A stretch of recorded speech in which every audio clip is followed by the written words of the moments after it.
Sadiq, and we'll be looking at the big issues on the front pages of the newspapers and on the online portals. Lots on our table this morning: security issues, education issues, legal court issues. Big is the CJ in the courts, at the ECOWAS courts. We'll begin though with NIMOS, but just before that, let me let you know who is at the table representing the various political parties that will be giving us their thoughts this morning. On my immediate left is Dr. Ramzi Musa. He makes a return to the table. He's Director of Political Relations for the United Party. Doc, good morning. Have you been? Kaula. It's been a while. It's been a while indeed. I'm not lost. I'm around. We definitely would keep on supporting our nation's media, which is Ghana Broadcasting Corporation. Right.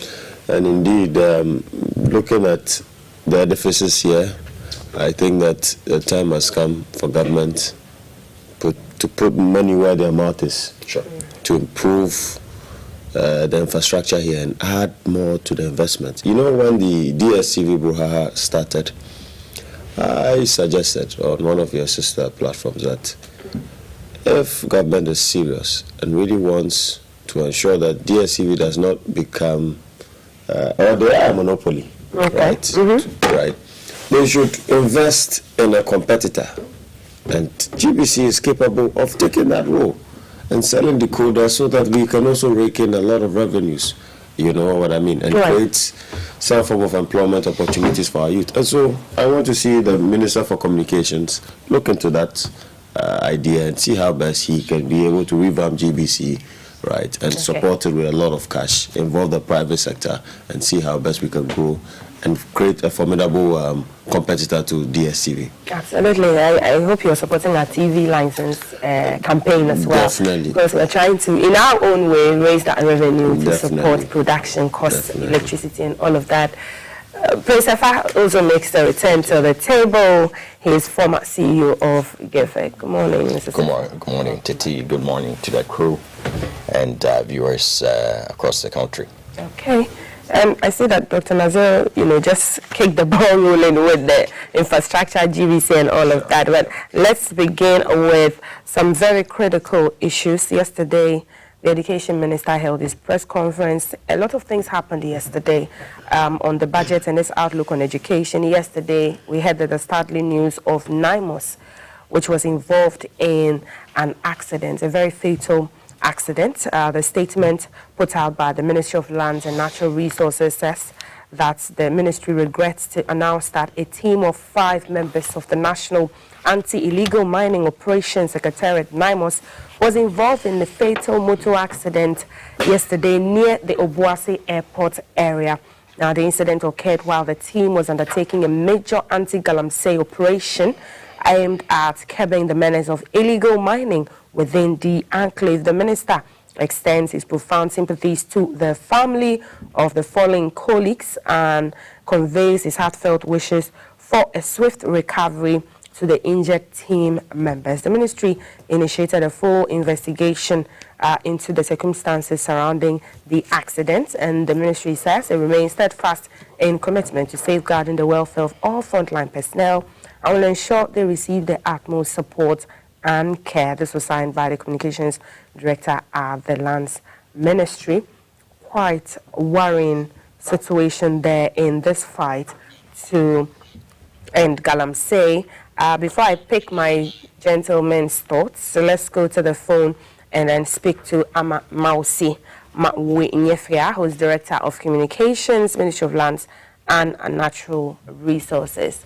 Hello, Mausi. Good morning. Thank you for the time. Quite unfortunate. NIMOS was attacked a month or so ago, and this time around is a fatal accident which has led to the loss of lives of one person. Yeah, it is quite unfortunate. And all in the efforts for us to safeguard our nation, protect our lands, our forests, and we've lost the fallen heroes. So, like you mentioned, the team had actually been on the ground, within the Obuasi enclave, conducting operations. And this particular team of five personnel were leaving the site just to go and freshen up and come back.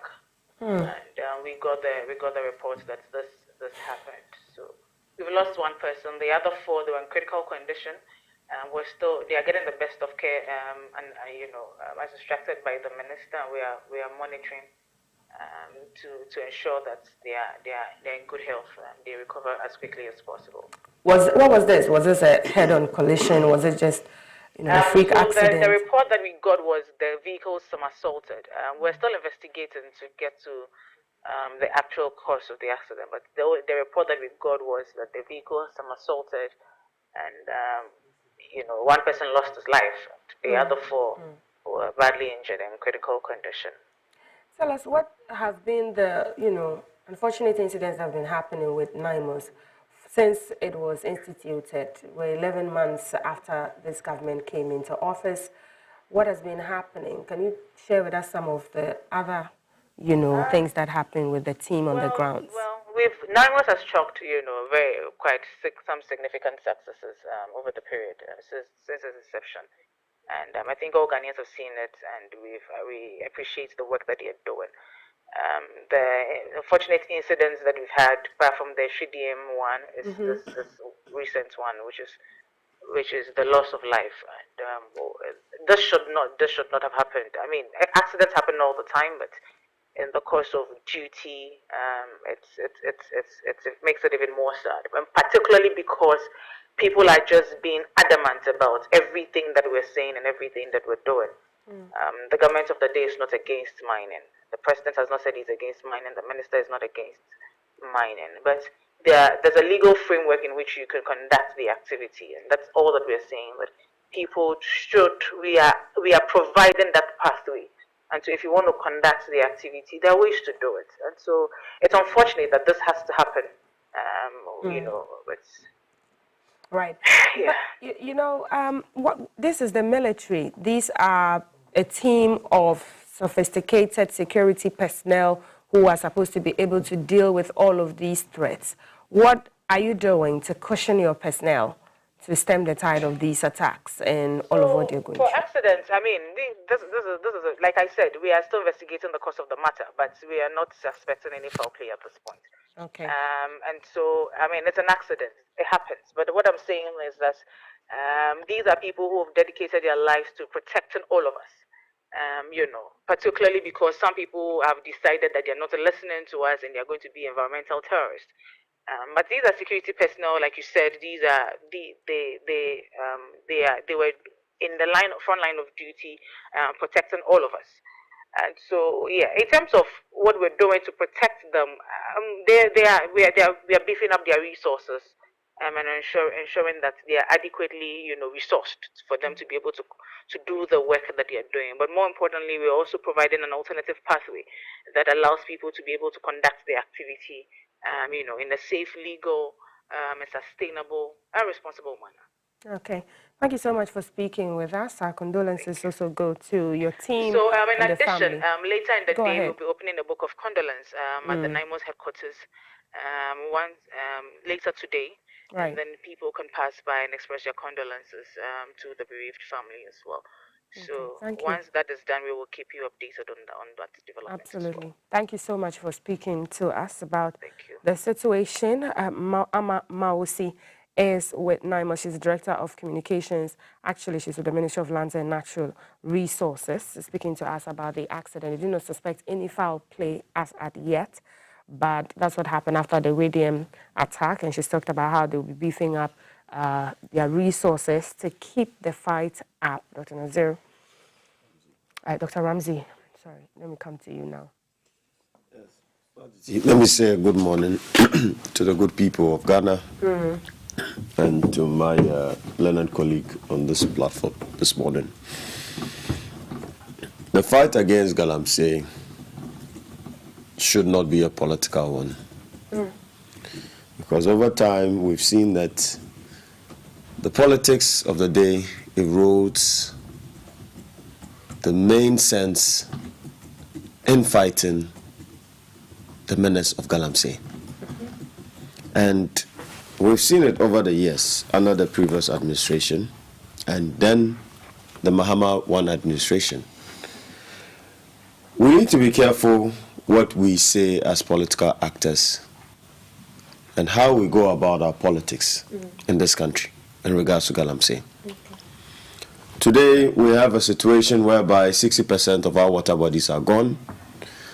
Cocoa's output has depleted by 50% due to the anthropogenic activities of illegal miners.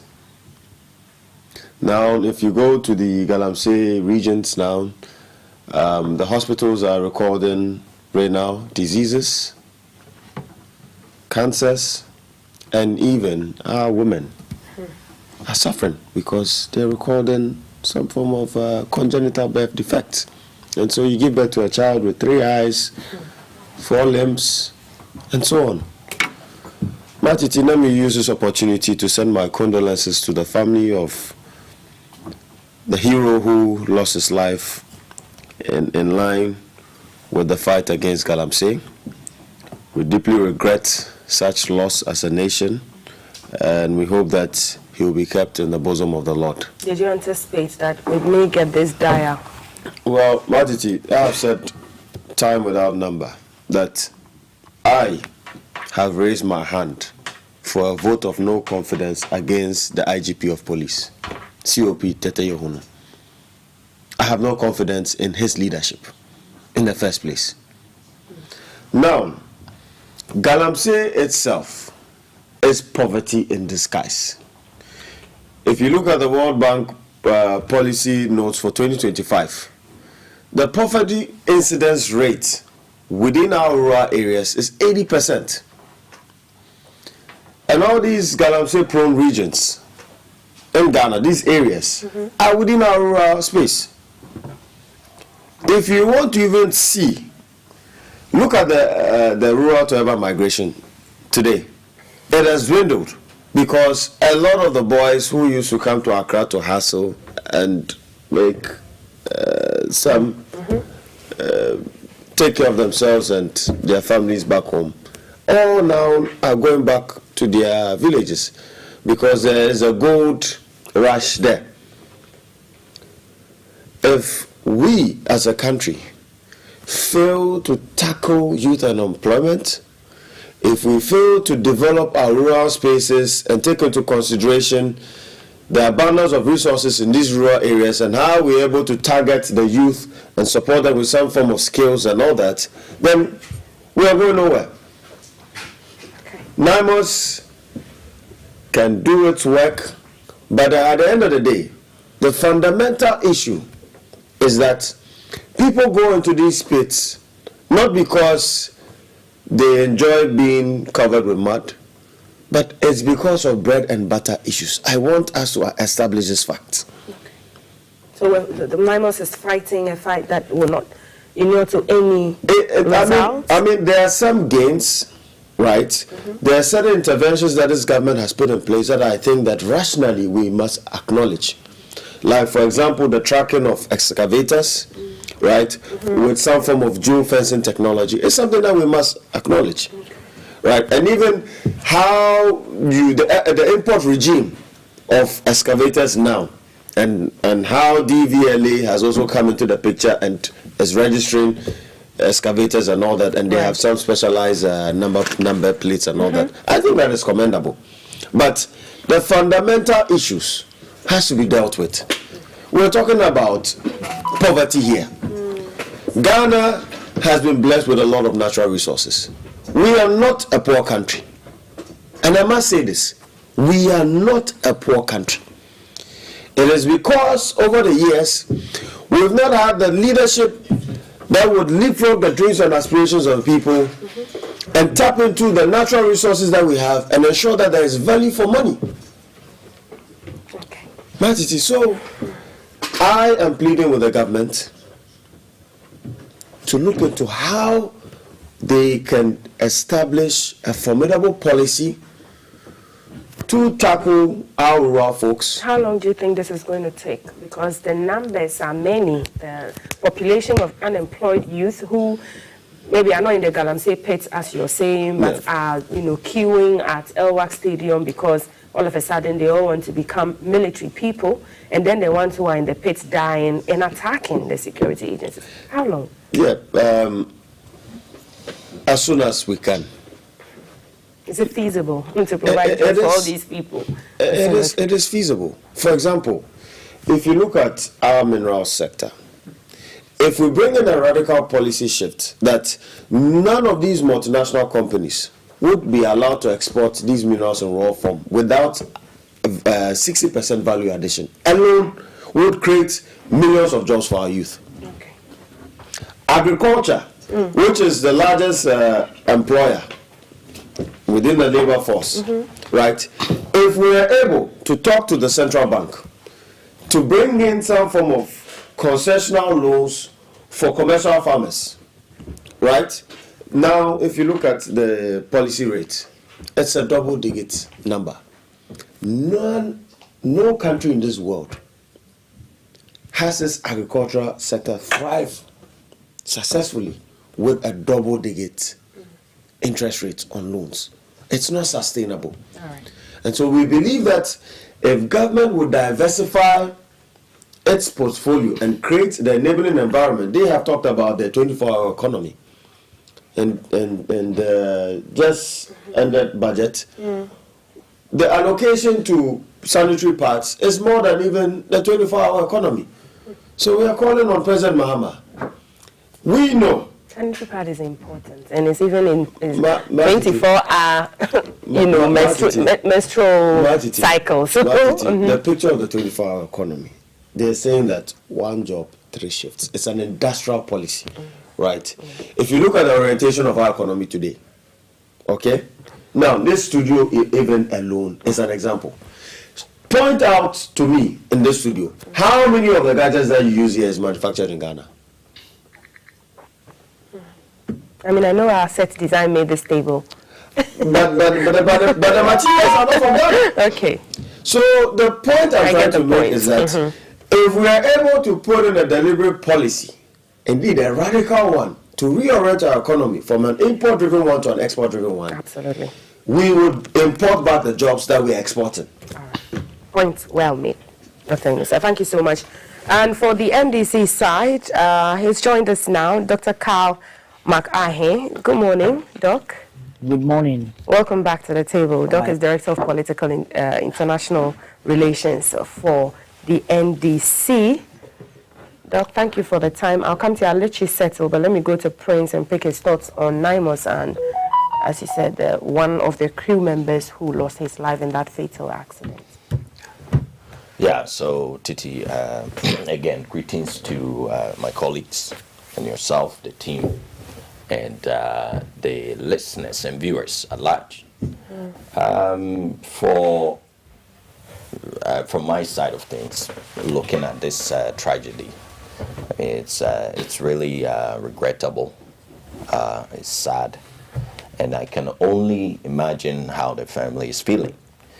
You know, to lose a loved one in this fight is something that is just so sad, and we can only extend our condolences to the family, right, and to Ghana as a whole, as we've lost this life, and then also the people who are injured. And I'll ask the same question I asked Dr. Naziru, that did you expect that people will lose their lives in this fight? From the radium attack till now, and how hydra-headed Galamsey is and the community members fighting the system that wants to protect the environment. Yes, you know, in terms of, it's a fight. To me, it's a war. It's not even a battle or a fight per se, because this is something that we have to continue. Unfortunately, we have to continue to police and even fight forever in terms of making sure that our environment is protected. So it's something that will continue. All right. But having said that, do you expect that something like this? No, nobody expects that. But accidents do happen, unfortunately.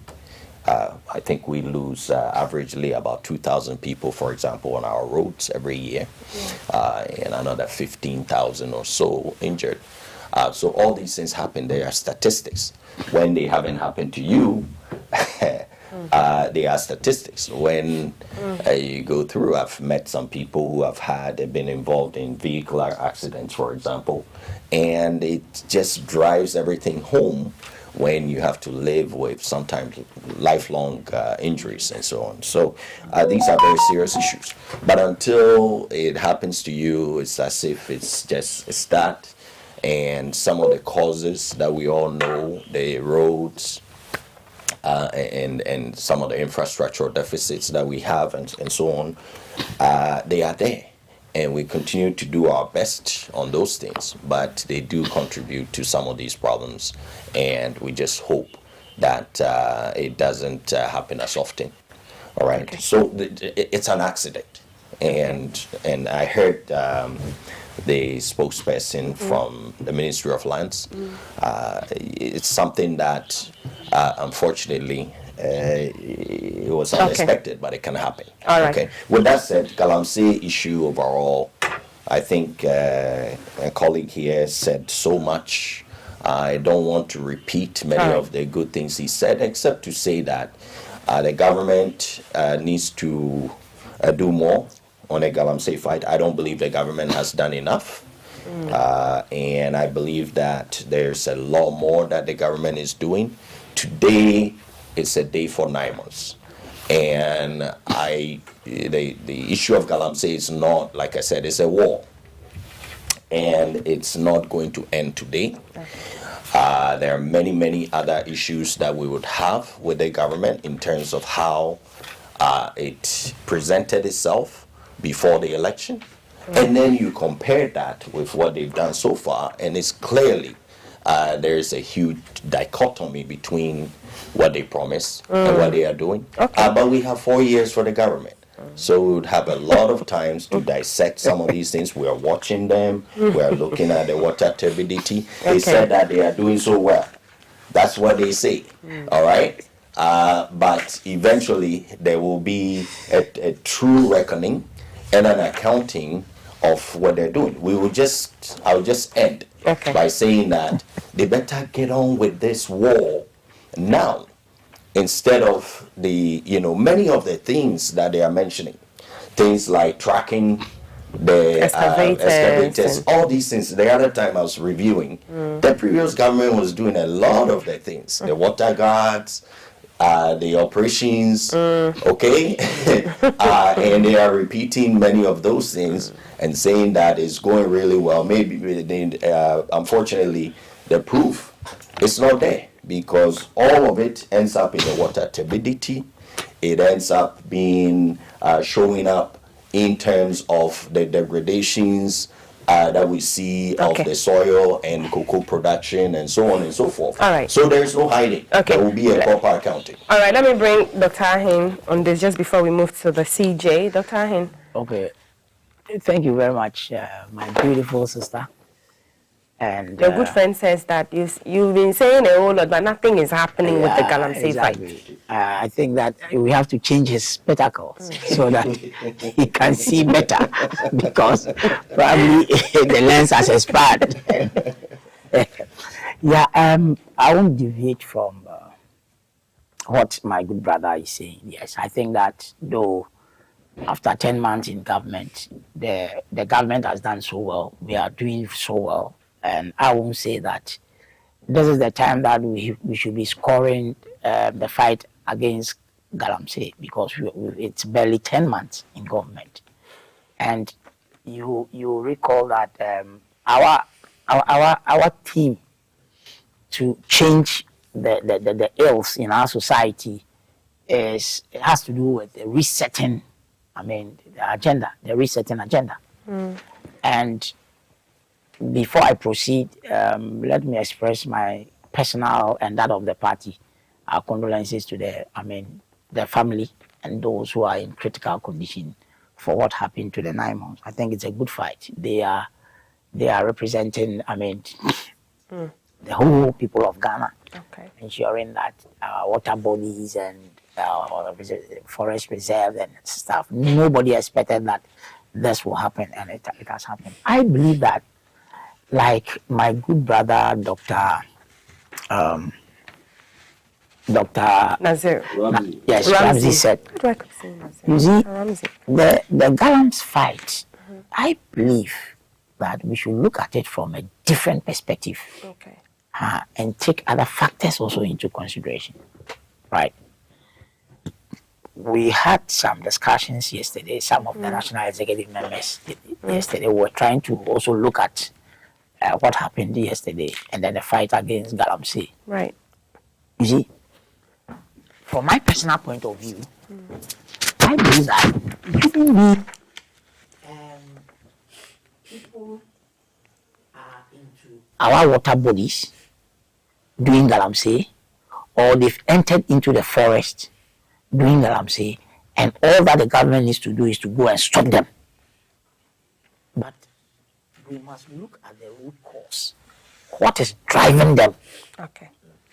If we are able to, establish That's what that. Dr. Inusab mentioned about the jobs, unemployment, Exactly. and the agricultural labor. Exactly.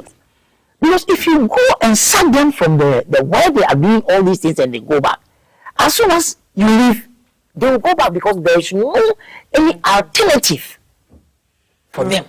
And all will trickle down to Okay, unemployment and situation. President Mahama has revealed the cabinet has approved on Prince. When you mentioned what the government is doing, let me just bring this because it was in the news this morning. The Public Tribunals Bill, a move aimed at accelerating the prosecution of illegal mining, as Galamsey cases across the country. So he's mentioned about fast in Sawam, mentioned about fast track courts, and so this is the news for you about what the government is doing. If I could chime in quickly, it's fine.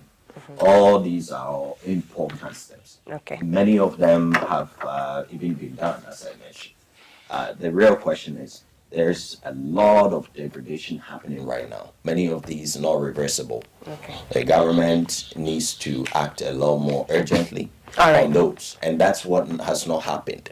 As for these steps and all, as I said, it's a war, so you continue to add and Okay. you continue to fight and all that, but there are some urgent steps that are not being taken, and the biggest of all is the job situation, All right. which they made lots of promises, and if you even look at what they are doing on the 24-hour, it's really demotivating when you look at it, all right? Underwhelming. Okay, because we've made the point already, I want us to move to the CJ so that we can go through the other big stories. The ECOWAS court has dismissed the former Chief Justice David Okonu's application seeking the interim prohibition orders to prevent the work of the Article 146 committee that approved the removal from office. The court stated on Wednesday, that's yesterday, November 19, that the application did not satisfy the criteria for a grant of interim measures. And more particularly, the court held that Justice Okonu's conduct defeats her claim of imminent and irreparable harm posed by the Deputy Attorney General. After this ruling, Dr. Phim Sai said the ECOWAS court held that it was satisfied that the former Chief Justice did not demonstrate the existence of imminent or exceptional circumstances that would justify the urgency of the application filed almost 3 months after the act of complaint of. Now, the court said in the light of the applicant's failure to meet the requirements of urgency, it found no basis to assess the remaining criteria for provisional measures. And the former Chief Justice's lawyers have been reacting. Near Aiko too has clarified that the ECOWAS court's dismissal of her interim application to hold the investigative committee does not affect the substantive case regarding her removal from office. So that case is still there. He noted that the court rejected Ghana's objection based on parallel proceedings in local courts, thereby allowing the regional tribunal to move forward with that substantive hearing, which is why she was removed from office and all of the reasons that she gave to justify why she should not have been removed. Dr. Inisa, let me begin with you on this. Well, Martin, let me use this opportunity to congratulate the just appointed Chief Justice, Justice Bafo Boni. Indeed, I sit down here first and foremost as a citizen of the Republic.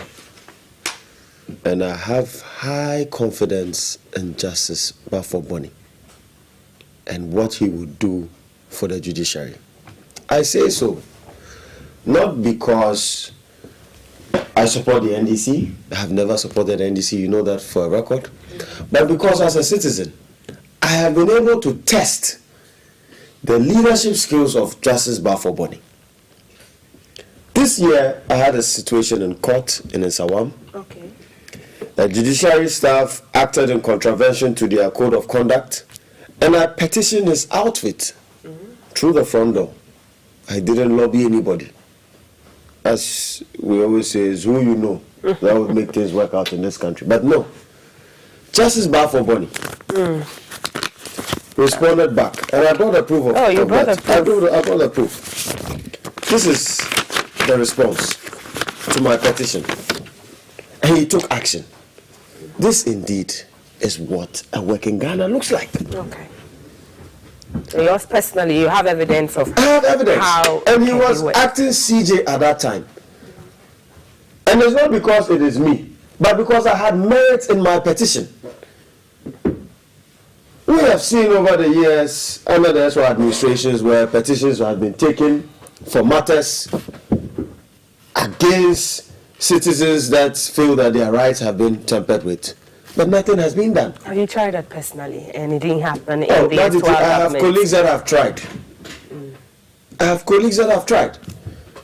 My own colleague during the climax of the MPP flag bearership race, Zachary, who was the Northeast Regional Coordinator of Alan Tramantin's campaign, was assaulted. Indeed, his eyes was nearly taken off. A petition was taken, nothing was done. And so we are saying that there is confidence in the system. Back to the performance of the former CJ. If you look at the Mo Ibrahim Governance Index, our judiciary autonomy declined by 50% within the space or the period in which the MPP led this country. We saw how some political actors or stalwarts in the MPP rushed to the Supreme Court in the morning and got a judgment in the afternoon. Unprecedented in the history of our country. Wow. If this is how we can get speed for justice, then I'm sure during that time, a lot of these corrupt officials should have been dealt with and taken to his own by now. But indeed, we were told that somebody was the mother serpent of corruption by an OSP. And so what Justice, the former CJ, Araba Tokono, is doing, I think that is just a political agenda. It is something that the people of Ghana should not take serious. Okay. Her leadership has been blemished with a lot of ills and misbehavior and misconduct. But I believe also that during her leadership, people also petitioned or had cases that also saw the light of day. Well, they should Dr. come. But I'll talk for myself. Okay. I'll talk for myself. But what I'm saying is that she misbehaved. All right. If you look at the provisions of the 1992 Constitution, there was nothing that was done in regards to the process as stipulated by Article 146 to show that her rights had been infringed upon. Okay, please hold and that your the guns. processes were not right. Okay, hold your guns. I'll come back to you. I have to go to the phone and speak to lawyer Anoche Frimpong, who is a historian and a legal brain. Lawyer, good morning. Thank you for your time. What do you make of the ECOWAS court's ruling on the former Chief Justice's case? Oh, I believe it is very fair, at least in the circumstances. Okay. Because if you want me to continue, the former Chief Justice filed a process to do with her human rights abuses. She said that the whole process under Article 146, based on which the committee was set up, was completely against her human rights, to do with her right to work in substance, and then to do with her right to a fair hearing. And so ECOWAS should set the two aside. They should set the whole process aside. Now, having filed a substantive claim, she added something like an injunction to restrain the committee from going ahead with its work or functions until ECOWAS had made its pronouncement on the substantive matter. Now, the judgment that came out shows that the former Chief Justice filed that application for injunction about 3 months after the committee had started doing its work. And I don't know why, even with us as lawyers or ordinary litigants, what we know is that if you file a process against somebody, for example, who wants to occupy a stool, and the suit has not yet, the person has not yet occupied the stool, and that is the reason why you are coming to court. And you wait until the person has actually been installed and then outdone, then you come for the application for injunction. The court will say you slept on your right. Equity does not aid the indolent, but the vigilant. So for a whole Chief Justice going to court and then not attempting to halt the process before the committee started the work, but 3 months into its work, there's no court on earth that would hear you. So that is the matter that has been dismissed summarily, that she came too late. But when it comes to the substantive claim of human rights, that one subsists, and the ECOWAS court has ordered the government of Ghana through the Attorney General to file the response within 30 days. And then we argue, all of us as lawyers, we argue that our constitution is not subservient to any constitution in the world. We are a sovereign state. Right. But mind you, when it comes to issues of human rights, they are not just fundamental, they are universal. So if you are the government of Ghana and you are infringing on the rights of, let's say, the Ewe people or the Gomba people, they have the right to file a suit against you at the international level. So because the substantive suit borders on human rights, to that extent, the ECOWAS court has jurisdiction. And that was why the government's preliminary objection to the court, the ECOWAS court's jurisdiction, was completely dismissed. So here it is 1-1. The government of Ghana attempted to set aside the entire process on grounds of jurisdiction. And then ECOWAS said no. Because it is to do with human rights. Absolutely. We have jurisdiction to hear the matter. And then in the case of Madam Tokonu, Mrs. Justice Tokonu, you cannot come for injunction when the process is 3 months into its work. That was it. Thank you so much for speaking to us. Lawyer Anoche Frimpong is a legal practitioner and a historian, giving us express thoughts on the CJ's case that has been ruled on by the ECOWAS court is still going on, as her lawyers have said. Prince, Dr. Inusa, I'm out of time, so I have to. Prince, go ahead. You give all the time today. So eloquent. Yeah, but he did say some things which I think were not fair. Right? That's Dr. Ramsey. You know, he's had some experiences with the current Chief Justice. When he was acting at the time, I believe. But Madam Tokonu has been someone who has a stellar career that she has had. No form of malfeasance, no form of integrity issues. She has been someone who has had an impeccable career. Even with the petitions against her, with all of the petitions, that's only people, how do you dismiss? With all due respect, how do you dismiss? Only dismiss? people who are not objective, who would think that just going by a conditions of service that has existed since 2010, and they use that because she traveled with her husband. In one breath, we're talking about holding public officials accountable, and on the other hand, we're saying that these are frivolous allegations. When the First Lady traveled during the first term of President Mahama to the UN or to New York for some official duties, her impress was almost $100,000. You have been saying this, but you've never proved that. Okay. Well, yes, I haven't seen any have you also proved you are claiming. So if it's false, it's false, you can certainly take it up. Go ahead, Prince. All right, and these things were matters of public discussions, and it has not been denied by anyone. But having said that, please, all I'm saying is that for some $10,000, I think, which was involved, I mean, as significant as that is, this is the Chief Justice of Ghana.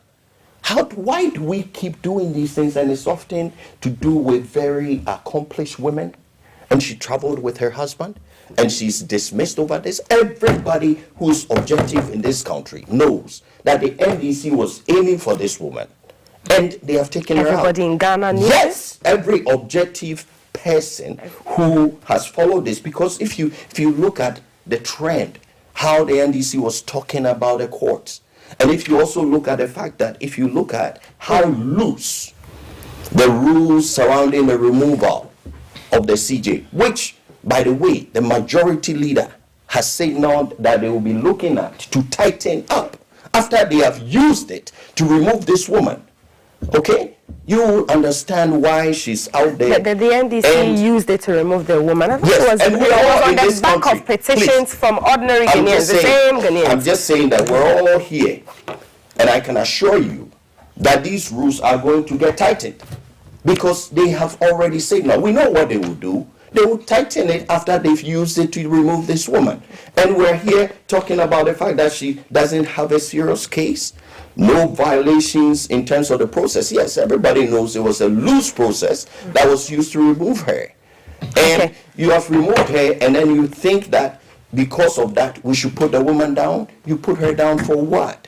Over these kinds of cases, you transfer somebody. What do you say to Almost sentiments that, anybody could that, have been that removed. the MPP is defending the Chief Justice case almost like you Yeah, had, more than the yes, that you Please. had an interest in Please. her being the It's not- CJ? it's- They are crying more than Please, the please, if I could just finish. We were talking about the MPPs defending someone.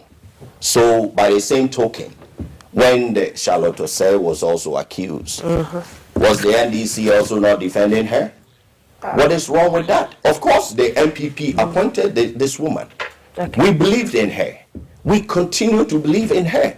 All right. And this same Supreme Court that my colleague here was praising so much, this Supreme Court is the same court that just allowed someone who was under a bench warrant, Kevin Taylor. They brought him in and his case was dismissed. While he was under a bench warrant, he was Okay. not arrested. He walked in and they dismissed that case. And all Ghanaians also saw that. Okay. Selective justice. I will is come to very the clear. OSP Please. just in a bit after Dr. Ahin's submission on the CJ, former CJ's removal.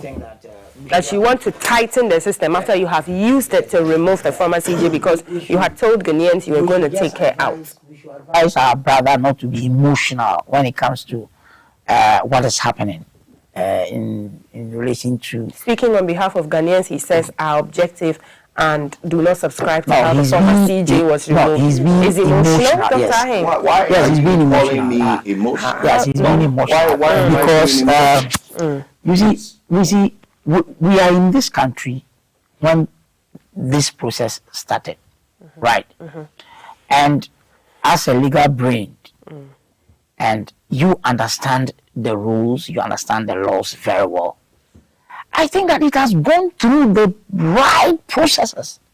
That you cannot accuse anyone, even the president. You can't accuse president or the Council of State or all the structures. You can't accuse. They followed the process as it is, and it has gotten to a point where now we don't have acting Chief Justice. Now we have a Chief Justice that have been sworn in to, take over.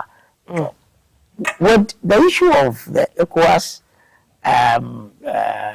courts and whatever, I think that it's dead on arrival, and I don't think there will The be substantive case is still in court. That's what the lawyers are saying. But remember, we are a sovereign state, and we have our rules. What the ECOWAS court is going to do is to look at if there was any breach when it comes to the processes that was used to, determine her removal. That is all that is going to happen. But I don't think that there will be. And I listened to our very cherished, one of astute lawyers. Is it lawyer? Is it Oyiko? Anoche, the one who just no, spoke. Okay. Oyiko Atu. Oyiko to head lawyers. Yeah, well, he's one of the great lawyers that we have. I heard him speak. Yes, I heard him speak, but I believe that, what will he say? to try to, manage the situation that the former Chief Justice find herself in. But there won't be any, anything new. There won't be anything. So I think that Madam Gertrude will be remembered as our former Chief Justice, and whatever support that he can give to Chief Justice Bafuboni, I think Ghana will welcome it. All right, let's move to the special prosecutor who is still hunting down the former finance minister. He's saying that he's moved to correct reports that Interpol had removed the red notice for former finance minister Ken Ofori-Atta. He's saying the matter is still under review by Interpol's Commission for the Control of Files. In a public notice that was issued yesterday, the OSP said that in October, Interpol Commission notified Ghanaian authorities that accused Kenneth Nana-Iya Ofori-Atta had applied for the removal of his name from Interpol's red notice. If you remember that, the statement added that Ghana's response was duly submitted on 22nd October 2025. The OSP also said that by later communication, Interpol informed Ghanaian authorities that Mr. Ofori-Atta had filed additional arguments and that Ghana had been asked to respond by November 21, 2025. As the OSP put it, the proceedings are still pending and the Commission for the Control of Interpol Files are still studying the case. And so this clarification comes at the back of media reports that Interpol had removed the red notice on Mr. Ken Ofori-Atta and that the case has stalled and nothing is coming out of it. Dr. Ramsey, do you subscribe to the issues that these cases seem to be sitting on the docks? Nothing is happening, even with these updates that the OSP is giving on Interpol? Well, Martin, everybody on this platform knows what a cost to benefit analysis is. Okay? The OSP, that office was brought in by the MPP through an enactment of Parliament and all that. We spent monies in maintaining this office, employees and all that, with the sole mandate to fight corruption. From its inception till date, over 100 million cedis has gone into that office. Tell me now, what is the benefit to Ghana today in regards to this investment for the office of the special prosecutor? Corruption cases which hitherto should have been dealing with, all of the other human rights agencies would have been dealing with, or legal agencies like legal aid and all of the under-resourced institutions. There are a lot of cases that the OSP has been handling. Even the president who was a candidate at the time's Airbus scandal, ambulances cases. If corruption was an export commodity, Ghana would have paid our debt by now. I am hitting to a point. If corruption was an export commodity, we would have paid our debt and would have even solved the crisis of unemployment. Our public administration is riddled with a lot of corruption. This nation is highly corrupt. The political class is highly corrupt. Political parties, namely the major political parties that have led us since the inception of our Fourth Republic, have had a lot of corrupt scandals under their watch. And so if you tell me that the OSP is working and all these monies, that's why I reiterated a cost to benefit analysis. The Ghanaian public has invested in your office to tackle the menace of corruption. What has been the output? Zero. Show me one case that the OSP has been able to take a corrupt official to court and jail that person. Nothing of that sort. They are still pending, and They are this still case, pending you know, for that 8 years. because of international, boundaries and all of that, they're working with Interpol because he's not in the country. Let me tell you Mr. something. Ofori-Atta is on medical leave. What Kisi Atapin is doing is just mere political rhetorics, right? Anytime there's a backlash from the public, anytime there's an uproar from the public, he comes out with a press conference. And this That is his from the strategy. erstwhile government till now. It's political This rhetoric. SML deal came out. This scandal came out when? Do you want people to be jailed when they don't have evidence of the wrongdoing? There was a KPMG report that they should go to jail. There was a KPMG audit, and they came out with a report that is indicated a lot of procurement breaches in the contract. And in fact, it is only in Ghana that I know that a timber merchant will be given a contract for what? Revenue assurance. A timber merchant can metamorphose into an IT expert and an IT company and then give us revenue assurance. Only in Ghana. Okay. So what I'm saying is that Kisi Ajabin, a lot of people are calling for his head. I also believe so, because I've just told you that if we look at the investment we have put into the office, so is it the office or the person or both? The office. He's a leader. Okay. I'm talking about a leader, Kisi Ajabin. Right. I do not think that Kisi Ajabin will be able to fight corruption. All right, let me bring in. What is it? That's how you have to go. Anyway. Yeah, so the OSP, as Dr. Ramsey has said, hasn't lived up to any expectation. You brought him into office. He didn't live up to your expectations. Sure, it's not everyone who is appointed who is able to deliver. You know, so sometimes you have reshuffle, sometimes you have even dismissals, sometimes you have charges brought against some people for malfeasance. So he's one of those that clearly hasn't performed, but he continues. All right, just like the Attorney General, he's expert in media trials, okay, which they've been doing and doing and doing. People are accused. Well, all the chain homes that they said that Dubois was had bought. It's under investigation. Everything's under investigation, just like Provincial, who was just traveling. They didn't realize that he had investigation happening. He needed to be charged until he was going to attend a conference somewhere. Then he was holding, and then all of a sudden they're investigating him. So everybody there's a supposed no-fly list, and so I mean, you know, it's almost like we're back in PNDC again.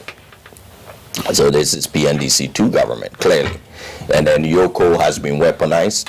We all know that. Even Martin Amidou has been resourced or weaponized. He said that Martin Amidou said that it has been weaponized against the end. I said Martin Amidou, who is an authority in terms of corruption and those kinds of issues, has said that Yoko has been weaponized against the political opponents. Okay. So this is not me. Did you leave your expectation under your government? Please. I want you to I don't need to explain everything that I have to say. But I'm just saying that the man has not lived up to the value for money. Please, guys, why are you interfering with my? So I really enjoy whenever I you see, I know when I'm being interrupted, it means I'm really hitting some nerves. They're taking your time, you know. So all I'm saying is that he hasn't lived. Right now, he says that he has 78 charges. All right, it's not the first time. He has lost every single case that he has brought.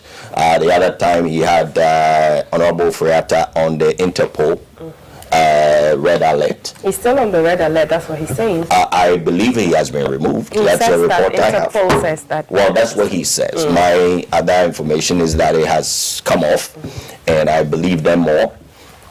And that it has come off because he said that he needed the man in order to complete an investigation. So now that he has brought charges, there is no more need for that alert. Okay. So we will see this time around. But I don't think any Ghanaian at this point really believes, until he's able to show we're talking about procurement breaches and what have you. I know about the Public Financial Management Act quite a bit. I know about the procurement laws. And it's very interesting to see a Minister of Finance who is being brought in, because if you read the PFM, for example, the minister has so much authority in terms of approvals of procurement, including even single sourcing. So without knowing that much, we're all going to, and this is what we want. We want charges, not these press and media trials. So he's brought his charges. We have to allow him to show the courts and every one of us what this is all about. Dr. you have the last word. Yeah, I think that I have a little to say about this. To me personally, I think that like my good brother Dr. Ramsey said, the OSP, what is he doing? You know, it's only when there is a push from the citizens, then he will come out for us to, I mean, feel like he's doing something. Okay. Sometimes I want to disagree with my brother Prince because, you know, more than 100 plus members of parliament of the MPP called on the president that the finance minister, the former president, that the finance minister must be removed. But it wasn't for corruption. This was political and in terms of governance and for change. It was not for corruption. But that also means that he may not have engaged in corruption. No, OSP is not charging him based on the fact that the MPP, some MPP people wanted him to go, or Dr. Hin. Because there were issues with governance, so now he has to be charged. What it has to do with governance? Dr. Hin, make your point, sir. The reason why we want him to come back and face his own stuff is because it's because of the rule. Just negotiated almost $9 billion. No, it's not about that. Of the debt. No. It's not. What are you saying? No, please. What are you saying? So he did one good thing. Will you allow me? No. Will you allow me? Because will you allow me? Issues with governance, so that means he has to be charged. Okay, thank you so much, gentlemen. For no work. The code, is it the code? Yes, and you are. I've been speaking to Dr. Ramsey Inusa, who is Director of Political Relations for the United Party. Dr. Makahin is Deputy Director International Relations for the NDC, and Prince Effa is former CEO of GIFE. I'm out to decide that we're back with more on the show.